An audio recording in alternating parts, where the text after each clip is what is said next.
Good day, mga teachers! Nandito naman po tayo sa panibagong tutorial.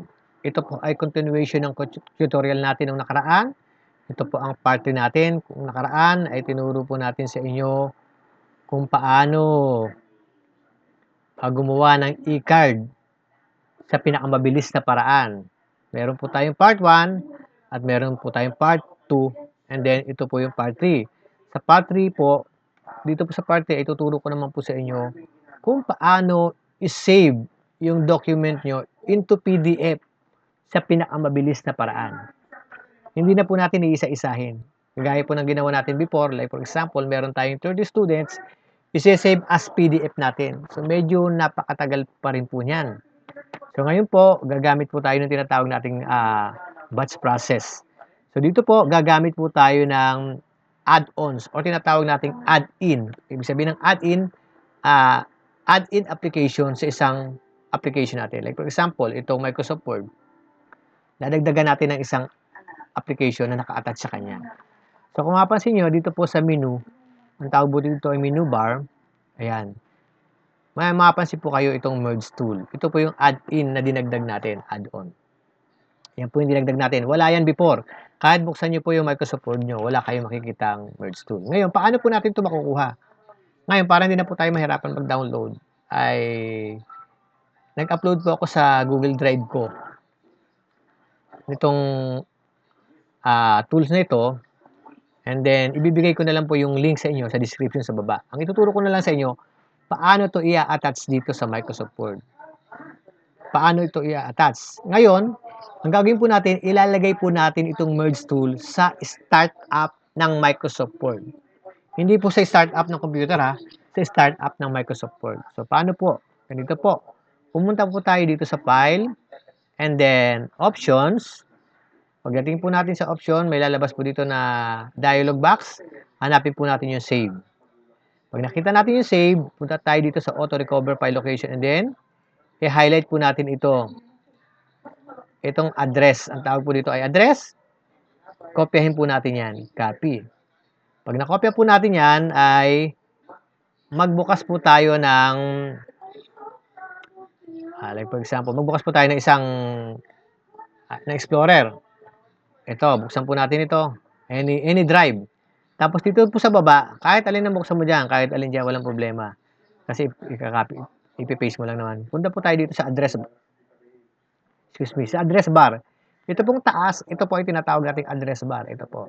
Click nyo lang po yan, and then yung kinopy nyo po ay i-paste nyo po dyan. I-paste nyo, yan. Pag nandyan na po, makikita nyo po yung address na copy nyo na dito. Idadagdag nyo po yung word na start up. Start up.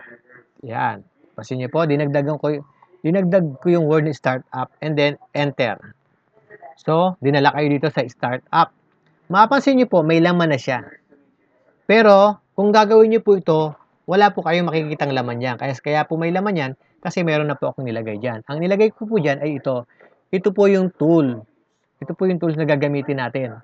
Ito po yung merge tools .2020.dotm. Yan. Madadownload nyo po yan sa link na ibibigay ko. Yun nga lang po, naka-zip file yun, i-extract nyo lang. Ipe-paste nyo lang po dyan dito. Pag na-paste nyo na po yun dito, i-close nyo lang yan. But, make it sure na itong Microsoft Word nyo, naka-close din muna. Siyempre, pagbukas yan, hindi agad lalabas yan doon. So, kailangan naka-close yun. And then, bubuksan nyo na lang siya. Ayan, ano ba yan? Ito. Ayan. Pag binuksan nyo yan, yes nyo lang. Yes lang lagi doon. Makikita nyo, nandun na yung merge tool. Diba? Nadagdag siya, kaya tinawag siyang add-ons. Okay. So, pag nandyan na po siya, simple na lang pong gagawin natin since na nakasetup na po lahat to. Wala nang problema. Diba? Nakasetup na. Punta tayo dito sa mailing. Tingnan natin. I-recall lang natin.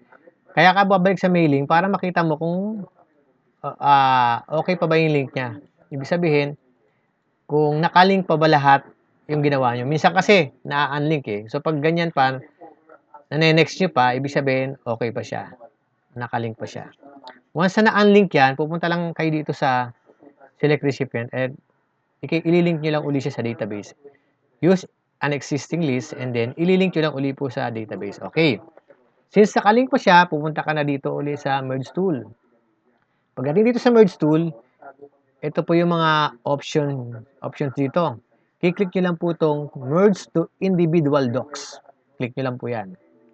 Sabi dito, please save the main document before proceeding. So, save them muna natin. Okay. Okay. Save. And then, pagkatapos i-save, kailangan naka-letter type daw yan. So, punta kayo dito sa punta muna kayo wala dito sa mailing.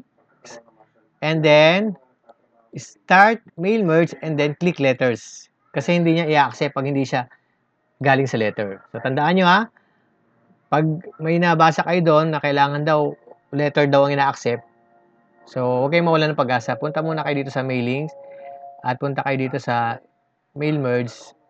Click nyo yan and then click nyo yung click nyo yung letters. Pag letters na, balik na kayo dito sa merge tool. And then, click mo yung merge to individual docs.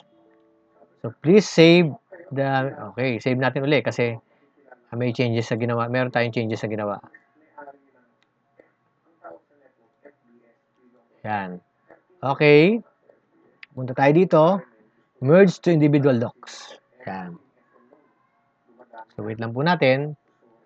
Makapansin niyo po, ito po kasing merge tool natin ay trial version lang. Kaya sabi dito, 20 times nyo lang po siyang magagamit.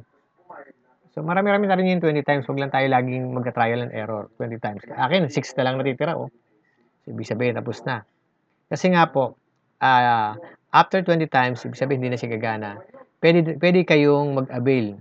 Ayan po, $25. So, murang-mura lang naman yung $25. Nasa 1,250 lang yan kung 50 pesos. At magagamit nyo na naman yan lifetime. Okay, kuklose lang po yan. At may lalabas na dyan na window. Yan. Yan po yan. So, dito po, napakasimple lang na gagawin nyo. Pag naka-click include date, ibig sabihin, kasama yung date. Mapapansin nyo dito, select the fields that contain the data to be used as the file name for each document that is created. So, ang sabi daw, ano daw file name ang ilalagay mo doon sa document na gagawin mo, kung PDF man yan. So, ito, mapapansin mo, ito pa rin yung natin, yung link na ginagamit, ito yung heading. Mapapansin mo, ayan o, yung ginawa mo sa database, naka-base pa rin siya dun sa heading. So, syempre, ang pipiliin natin, anong ipapile name mo? Syempre, yung name. Under that name, di ba, sa baba niya sa database, nandun yung mga name ng students. Kung ilan man yun ang gagamitin yan. So, ang i-add mo, syempre, yung name. Para yung file name niya lalabas. At sinamahan pa niya ng date. Anong format daw ang gusto mo? I-save mo as, siyempre, as PDF kasi nasa Word document tayo. I-save mo as PDF document. Ganyan lang. Ilalagay mo lang yung file name, yung name, di ba? Ano daw gusto mo gamitin na file name ng PDF? Siyempre yung name, and then may date, and then anong format? PDF documents, and then click continue.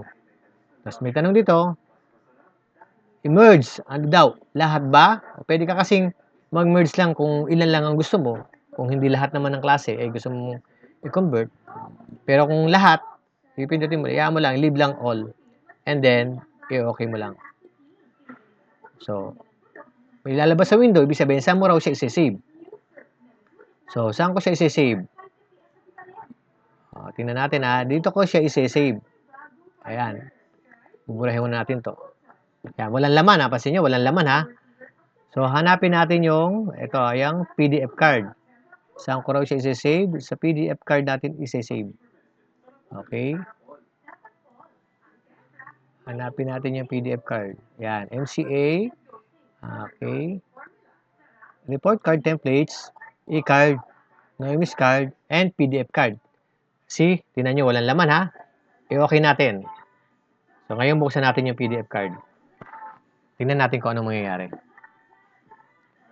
See? Tingnan nyo. Automatic siyang nagko-convert into PDF. Hindi nyo na kailangang i-save siya isa-isa. Di ba? Napakabilis. Automatic na. I-save niya yan isa-isa as PDF. Pag na-save na as PDF, napakadali nyo na i-send sa mga student na gusto nyo pag-sendan ng file na ito. Di ba? So, tingnan natin. 26 students kasi yan eh. So, nasa 9 pa lang. Ayan. Di ba? So, napakabilis. So, sana mga teachers ay may natutunan muli tayo dito sa another tutorial para makagawa tayo ng pinakamabilis sa paraan. So, e-cards. Yung paggawa natin ng e-cards, yung tinuro ko po sa inyong tutorial ay hindi lang po sa paggawa ng e-cards. Magagamit yung tinatawag nating database sa yon, yung proseso nyon, sa kahit anong gagawin natin. Kung gagawa man tayo ng mga letters para si student, kung gagawa man tayo ng mga iba't ibang certificates para si student, o ano pang gagawin natin sa mga student na mga letters, ay pwede natin gamitan ng database na yan. So, ganyan lang kasimple. So, hindi na po tayo mahihirapan. Ito na po ang tutorial para sa pinakamabilis sa paraan. Okay? Salamat po. Sana po ay may natutunan tayo. Good luck and God bless po.